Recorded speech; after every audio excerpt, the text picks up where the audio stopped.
गणेश जी की बहुत सी कथाओं का वर्णन अनेक ग्रंथों में मिलता है। श्री गणेश ने कई लीलाएं ऐसी की हैं जो कृष्ण की लीलाओं से मिलती जुलती हैं। इन लीलाओं का वर्णन मृदुल पुराण, गणेश पुराण, शिव पुराण और ब्रह्म वैवर्त पुराण में मिलता है। श्री गणेश का पूर्ण जीवन ही रोचक घटनाओं से भरा है। गणेश जी की कुछ अनसुनी रोचक कथाएं इस प्रकार हैं। भगवान श्री गणेश ने दिया तुलसी को श्राप। एक बार श्री गणेश गंगा किनारे तप कर रहे थे।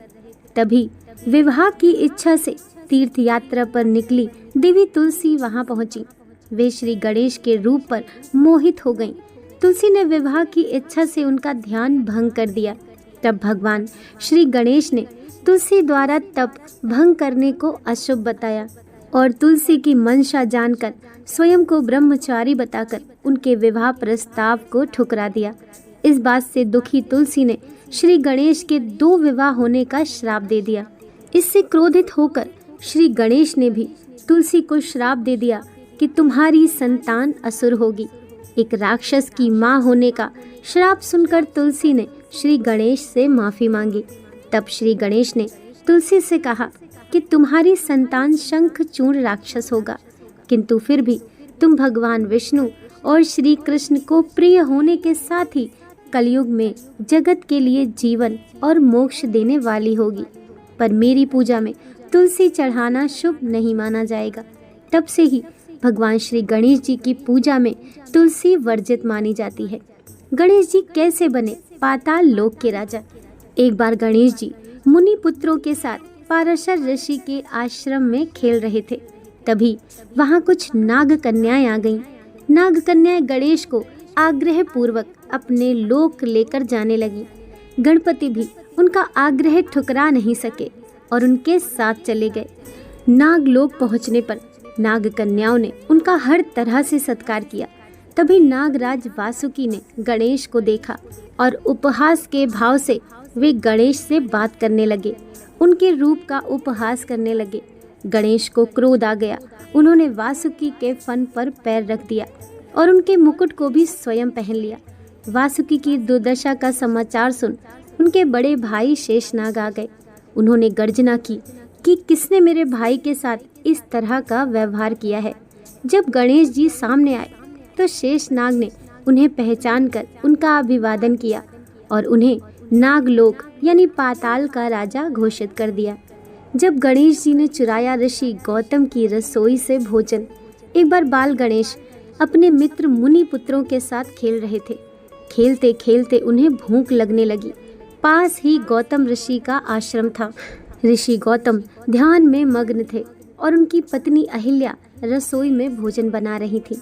गणेश आश्रम में गए और अहिल्या का ध्यान हटते ही रसोई से सारा भोजन चुरा कर ले गए और अपने मित्रों के साथ खाने लगे।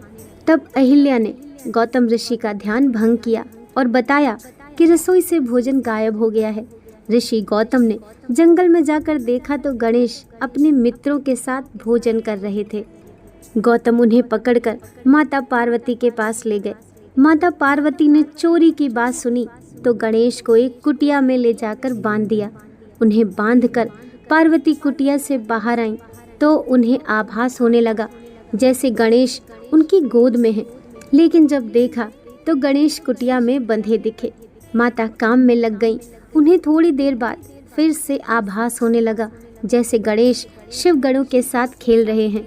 उन्होंने फिर से कुटिया में जाकर देखा तो गणेश वहीं बंधे दिखे।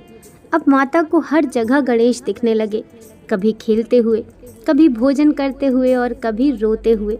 माता ने परेशान होकर फिर कुटिया में देखा तो गणेश आम बच्चों की तरह रो रहे थे। वे रस्सी से छूटने का प्रयास कर रहे थे। माता को उन पर अधिक स्नेह आया और दयावश उन्हें मुक्त कर दिया। जब गणपति ने सारे देवताओं को यज्ञ में निमंत्रित किया। एक बार भगवान शिव के मन में एक बड़े यज्ञ के अनुष्ठान का विचार आया।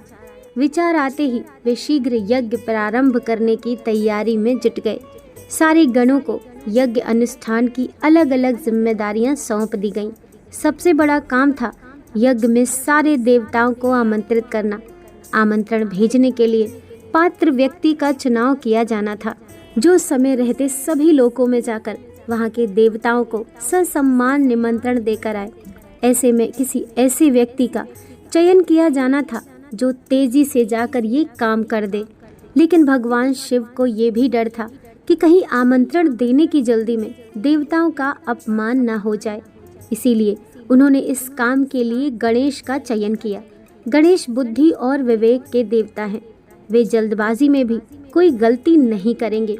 ये सोचकर शिव ने गणपति को बुलाया और उन्हें समस्त देवी देवताओं को आमंत्रित करने का काम सौंपा। गणेश ने इस काम को सहर्ष स्वीकार किया, लेकिन उनके साथ समस्या ये थी कि उनका वाहन चूहा था जो बहुत तेजी से चल नहीं सकता था।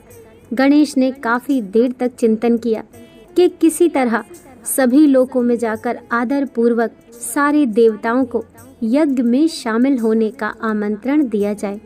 बहुत विचार के बाद उन्होंने सारे आमंत्रण पत्र उठाए और पूजन सामग्री लेकर ध्यान में शिव जी के सामने बैठ गए। गणेश ने विचार किया कि ये तो सत्य है कि सारे देवताओं का वास भगवान शिव में है। इनको प्रसन्न किया तो सारे देवता प्रसन्न हो जाएंगे।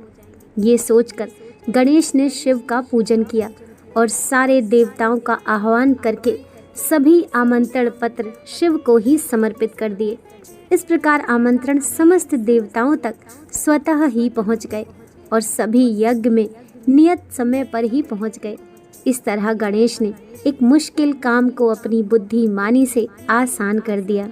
जब शनि की कुदृष्टि पड़ी गणेश पर, वैसे तो गणेश की गज आकृति को लेकर सबसे ज्यादा सुनाई जाने वाली कथा तो यही है कि पार्वती ने नहाने से पहले एक बालक की आकृति बनाकर उसमें प्राण डाल दिए और उसे पहरे पर बिठा दिया, जिसका सिर शिव ने काटा था।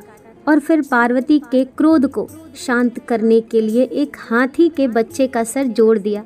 लेकिन कुछ पुराणों में इसके अलग अलग संदर्भ भी मिलते हैं। ब्रह्म वैवर्त पुराण में कथा कुछ अलग ही है। कथा कुछ ऐसी है, एक बार भगवान शिव के शिष्य शनिदेव कैलाश पर्वत पर आए।